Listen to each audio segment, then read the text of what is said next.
Hiya, I'm going to be doing a little introduction video to my DR400 project, which is my most recent project. You can probably see around us that there's a lot of stuff going on in this little garage. All of it's project based, all of it's going to be featured on this channel at some point in its life. But this is the one I'm focusing on at the moment. Right, with this bike, I reckon there's a story out there I don't know. I think it's probably was in pieces at one point in its life. Maybe before it came over to the UK. I didn't buy it in pieces, I bought it together. But you can tell from the way it was put together, it's like everything was loose. I'd ride it and things would rattle loose. Parts are missing. It's also very non-genuine. Not as in the bike, as in it's been raced or messed around with in its life. And I'll show you why. Right, I'll start off with the engine. As you can see, all the fins are being drilled out.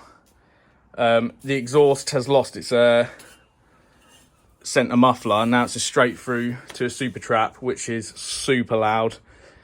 A huge Mikuni carb. I think these were standard a 32 or a 34. Measure that out, 35, 36, I think, from memory. Another thing is obviously this isn't factory. It would have a nice cover there. It's got some sort of alley plate there with this drilled out aluminium bracket just to protect your leg. I mean, I quite like that. These are obviously homemade. I've painted them up yellow and put the stickers on, but they were just aluminium, which actually is quite nice. The way it's all bent in and stuff, it looks quite good. Those shocks, they're just like a cheapie aftermarket ones, but they work all right. Homemade stand, which is ginormous, doesn't really work. The wiring has been taken off. I disconnected all that because the headlight didn't work anyway, but I'm going to go through it and make it work. The forks, I have absolutely no idea what these are off. They're definitely not DR400 forks. They are way longer. I reckon they're off a motocross bike or something of the era. But I can't seem to find anything apart from like a CR of the era that had this like grip for the axle. Any of you guys know? I don't. Right, I haven't started this in a few months, so I don't know if it's going to start. Anyone who knows these big singles, they're really hard to start anyway, unless you get the technique right. My technique, I can get it going, but it does take me a little while. In fact, that sat for a little while, might take me a bit longer. Let's see if we can get it going.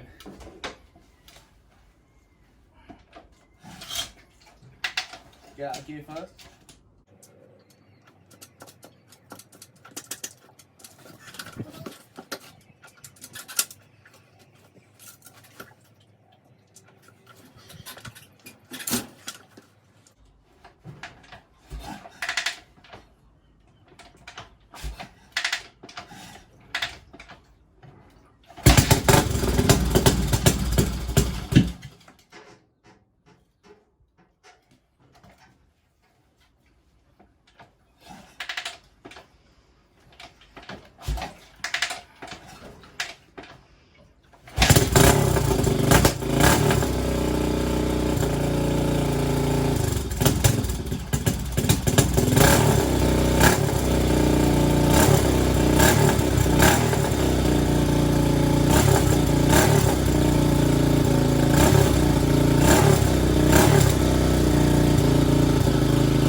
I didn't have the kill switch hooked up then, so that's why I had to knock it in gear to kill it. But pretty loud, pretty violent.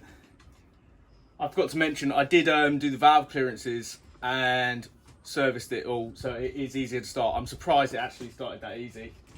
But good stuff for me though.